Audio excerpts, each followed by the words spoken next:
Bonjour, pasteur Onakaija Huchen, responsable de l'église évangélique de Philadelphie, autrefois une église physique, statique, où les fidèles se déplacent pour se rassembler, pour louer et adorer dans un bâtiment bien précis. C'était à Tina.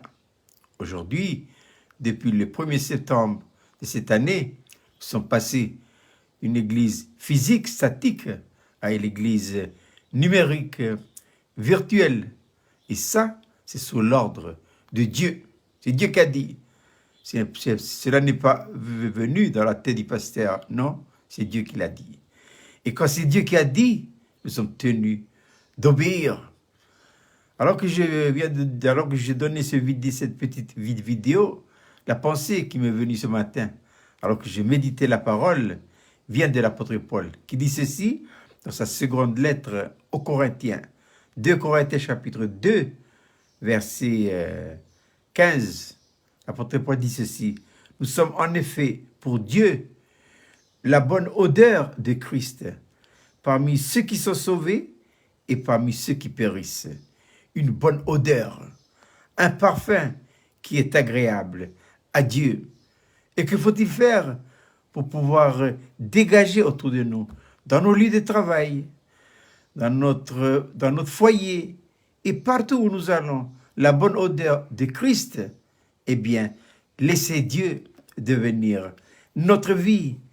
Et c'est en apprenant de faire de cette vie notre vie que, quelles que soient les difficultés et les problèmes que nous rencontrons en Christ, que dit l'apôtre Paul dans cette même lettre aux Corinthiens? Il dit: grâce soit rendue à Dieu qui nous fait toujours triompher en Christ et qui répand par nous en tout lieu l'odeur de sa connaissance. Cela veut dire qu'en Christ, nous sommes toujours plus que vainqueurs. Nous partons gagnants. En Christ, notre vie, la victoire, nous ne devons pas l'attribuer à nous.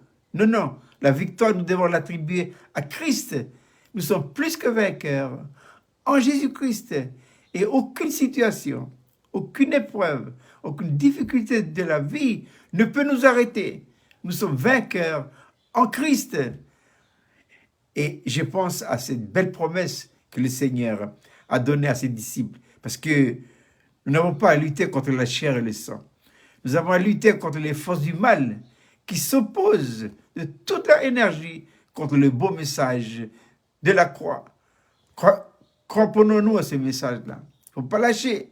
Jésus dira à ses disciples, Luc chapitre 10, versets 19 et 20, « Je vous ai donné le pouvoir de marcher sur la tête des serpents et les scorpions et toute la puissance de l'ennemi.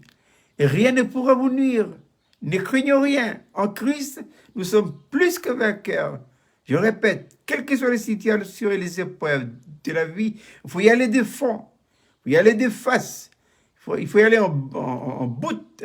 Jésus dira, ne vous réjouissez pas.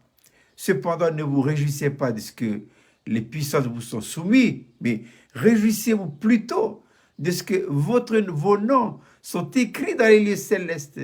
Non, écrit dans les lieux célestes signifie d'une manière spirituelle que vous avez la connexion.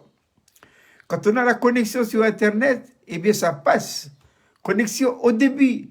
En ce moment, nous sommes en train de mettre en place un modem ici à la maison pour bien faire passer le débit.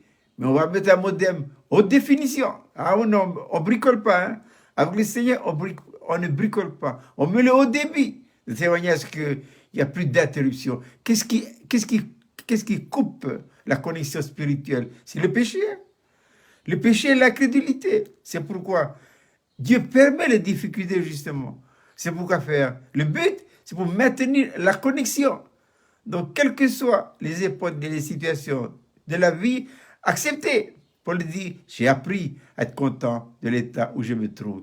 C'est quand il a appris qu'il devient vainqueur, plus que vainqueur. Ce qui a été vrai dans la vie de l'apôtre Paul et dans bien des enfants de Dieu, dans notre dispensation, eh bien, c'est quoi? C'est qu'ils ont appris, ils ont accepté, voilà. Dieu permet pour que nous tenions le haut débit afin que la connexion passe et par cette connexion que le ciel déverse dans nos vies l'énergie, la puissance.